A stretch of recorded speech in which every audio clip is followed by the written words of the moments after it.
In the name of the Father, the Son, and the Holy Spirit. Amen. Well, if you found the gospel this morning a little bit hard to follow, that may be because it's a little hard to follow. It is a story with two episodes, and one episode interrupts the other, which is confusing. So, to clarify, this is the story. Jesus is inside a house somewhere in Galilee, and the 12 disciples are inside the house with him, and they are getting ready to sit down to eat together when they are interrupted. The house suddenly fills up with a lot of other people who are there to see Jesus, who are there to be healed by Jesus, who are actually there to have Jesus cast out demons that are inside of them, which, as you might expect, creates a certain amount of confusion inside the house, and probably a certain amount of noise inside the house, which creates rumors outside the house about what's going on inside the house. The rumor is that inside that house, Jesus has gone out of his mind. And when that rumor reaches his family reacts to it the way any normal family would. They rush over to the house to get him out of the house, to restrain him, the story says. Just as you would want to restrain anyone you love who has gone out of his mind. They want to tie him up or pick him up and carry him home where they can talk some sense back into him or nurse him back into his right mind. And then right there, right in the middle of that episode, the second episode intrudes. Other rumors have spread about Jesus to other places. And when those rumors reach Jerusalem, the scribes, the biblical scholars in Jerusalem, go to Galilee to investigate. And when they get to Galilee, they find Jesus inside that house casting out demons. And they immediately conclude that Jesus himself must be a demoniac. He's able to cast out demons, they conclude, because Satan has possessed him and empowered him to cast out the demons. To which Jesus replies, that's absurd. That doesn't even make any sense. Why would Satan empower me or anybody else to cast out demons? It's in the devil's interest to possess people. So why would he empower me to dispossess him? That's contrary to his own interests. That would be defeating his own purpose. He would be dividing his own house. And then Jesus says this: no one can enter a strong man's house and plunder his possessions unless he has first tied up the strong man. Then, indeed, the house can be plundered. Okay. When he says that, he is explaining what he's doing inside the house. He's plundering a house. He's plundering the house of the devil. That's what those exorcisms represent. The devil is the strong man whom Jesus has tied up so that he can untie the people the devil has all tied up. The human hostages that the devil has in one way or another kidnapped, captured, bound, and gagged. Those are the people Jesus is setting free. He is dispossessing the devil. And he's able to do that not because the devil has empowered him, but because he has overpowered the devil. And then just like that, we're back to the first episode. Jesus' family shows up on the doorstep to take him home. And when he's told that his family is waiting outside for him, Jesus says, my family? Who's my family? This is my family inside the house with me. End of story. Okay, is that perfectly clear now? Okay. Two episodes, two very different episodes, one of which interrupts the other, which is confusing. if you think about it, those two colliding episodes are actually parallel.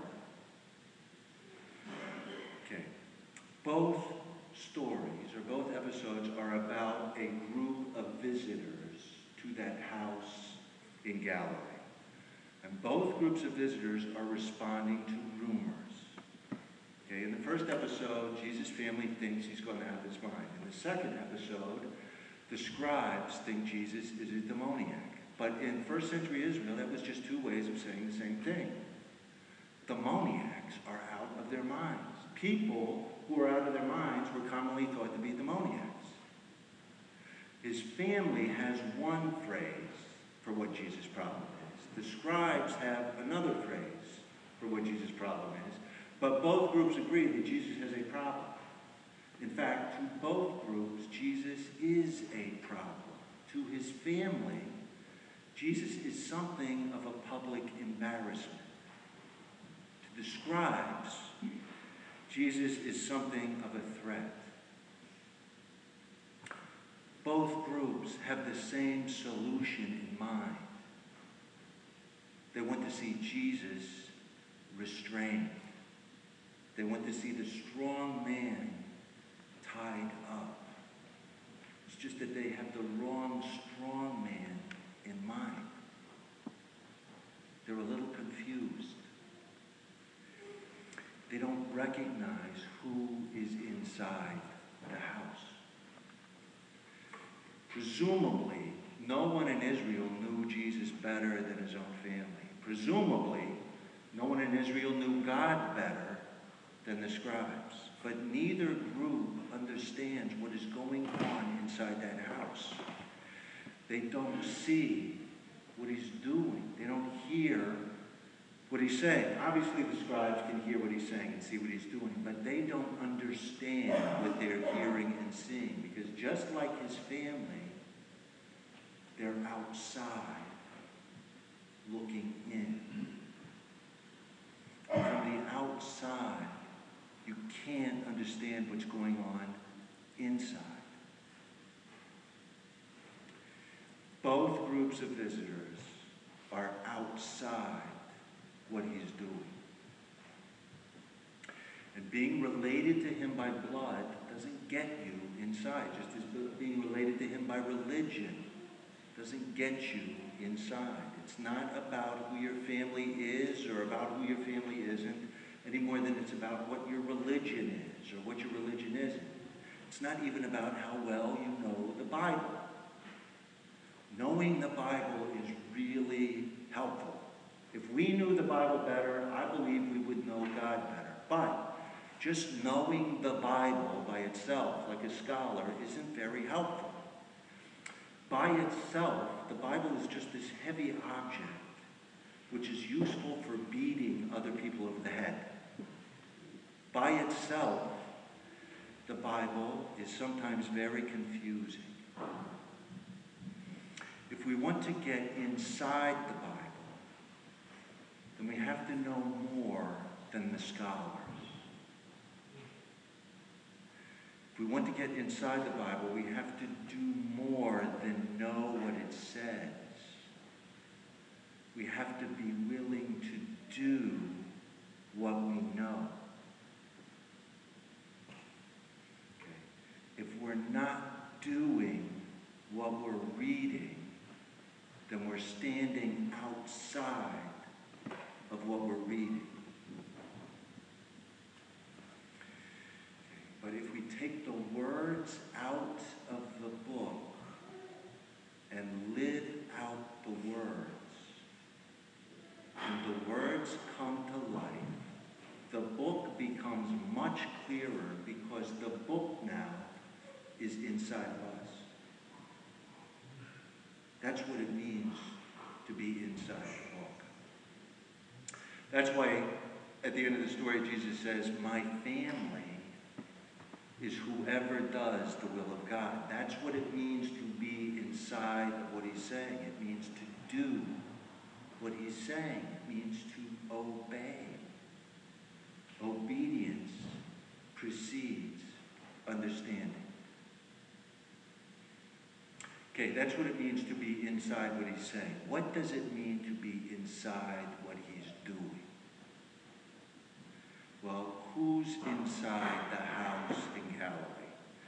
There were 12 disciples inside that house who are listening to him and watching him to the best of their very limited abilities. And then there's this other group of people who are listening to what he's saying and watching what he's doing much more carefully than anybody else, because they recognize that what he is doing and what he is saying is for them.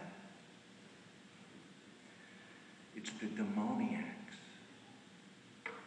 It's the people who are trapped inside the house of the devil, kidnapped, captured, bound, and gagged. And what they're seeing and hearing is the strong man who has tied them up, being tied up by a stronger man still who has broken in to set them free. Okay. They're inside what Jesus is doing, because Jesus is coming inside to where they're living. Okay. They understand better than anybody else who he is, because they understand who they are better than anybody else in that house, at least in the sense that they understand their own needs. And they're seeing this strong man meet their needs. And so by the time Jesus' family shows up to take him home, everyone inside the house is back in their right minds. The demoniacs have all been healed. The story says they're all at peace. They're all sitting down. They're all sitting down with the 12 disciples at Jesus' feet, listening to what Jesus is saying, following what Jesus is saying. To them, he's not confusing. And when rumor reaches inside the house that the family is outside, waiting for Jesus to come out, Jesus says, "My family? Who is my family? Here is my family, inside with me."